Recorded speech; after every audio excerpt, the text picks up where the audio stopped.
Good afternoon. My name is Jeremy Hyler. I am a 2000 graduate of Alma College, and currently I teach 7th and 8th grade language arts at Fulton-Middleton, which is not too far from here.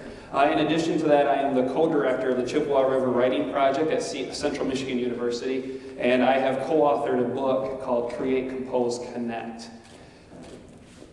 When I was attending Alma College from 1996 to 2000, this is where I spent most of my life.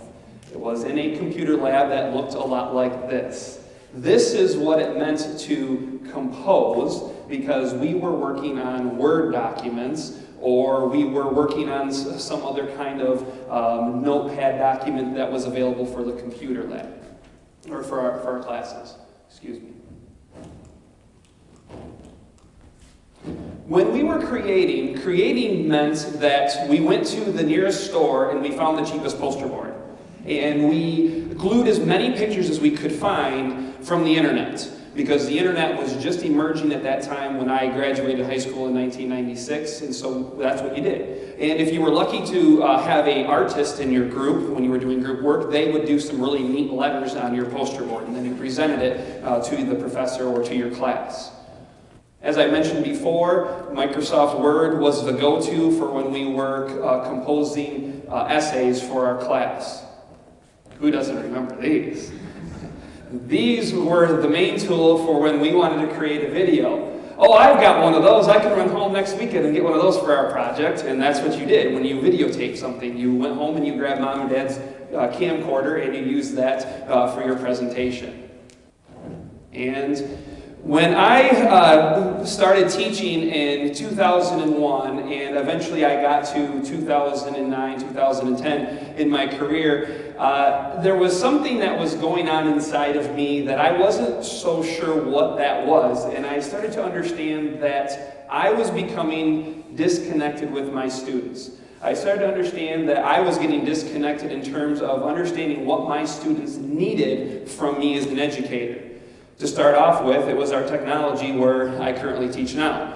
We were getting the spinning wheel of death from the Apple computers that we were using, or sometimes my colleagues refer to it as the volleyball of death that we received. I was getting to the point to where this is where I felt like, because I was starting to become disengaged with my students. And it wasn't my students that were becoming disengaged with my lessons, it was me. I had to make a change in what I was doing. Like I said, my students were disengaged with me. It wasn't necessarily what they were doing. However, at that time, the 5-paragraph essay was the go-to essay that we had to do. Kelly Gallagher wrote a book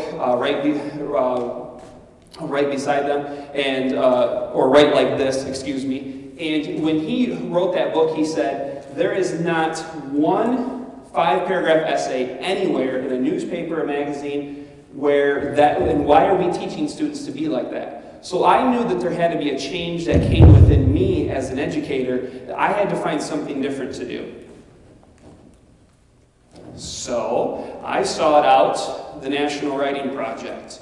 And when I applied for the Chippewa River Writing Project, which is a satellite site of the National Writing Project at CMU, I knew that there might be a small chance I wasn't going to make it in terms of being one of the ones that were accepted. So I just knew there's something within me had to change.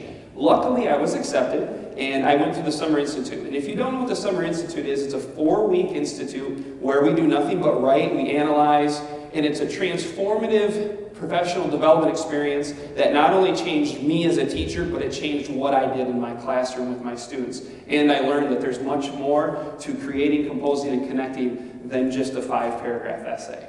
So what I had to do when I got back from the Summer Institute, besides catching my breath, I had to advocate for technology.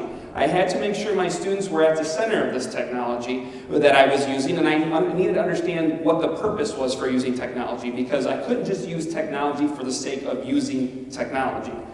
And in addition, I had to convince my superintendent, my principal, and my colleagues that this is the route to go. This is what we needed to do in order to make our students more engaged learners.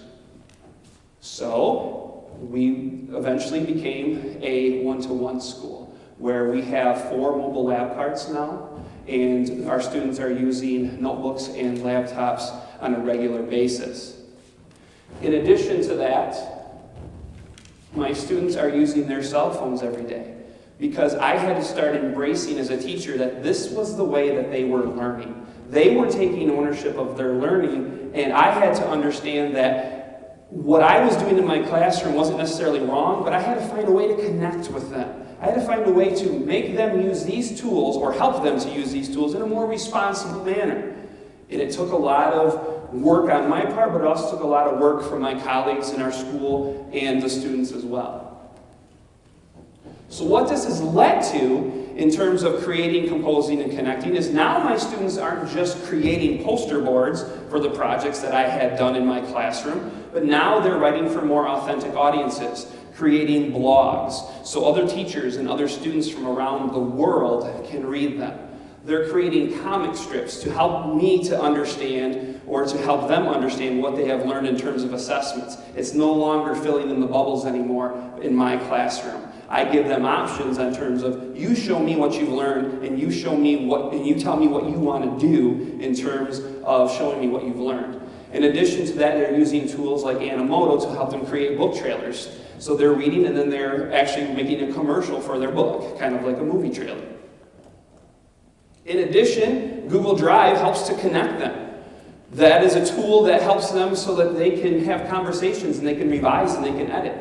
Our students are already connected so much through Facebook, Twitter, Flickr, YouTube, and sites like WordPress to blog that I knew that it was my responsibility to show them how they could use this in a in a more responsible manner, and make that useful for education. We have a Facebook page now. My students use Twitter for sentence strips and for us to communicate, along with some other tools that are available.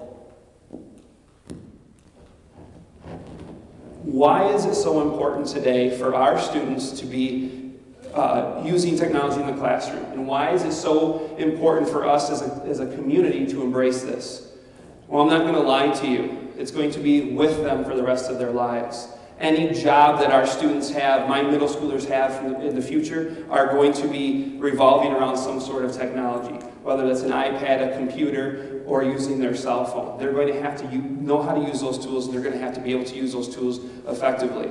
As you can see in this slide, this young lady is working on building a house and doing engineering plans. Most of the stuff that I did in high school, when I was doing drafting and engineering, it was all on paper. It's not like that today. You have to know how to use tools like this. So we're helping students to prepare for careers. In addition to that, we have to teach our students. I feel it's our responsibility as a society that we have to teach our students to be correct digital citizens. It should be our responsibility as teachers, number one, and then it needs to kind of filter out into society in general, because if we don't do this, then our students are not going to know how to use these tools effectively and not know how to use them responsibly.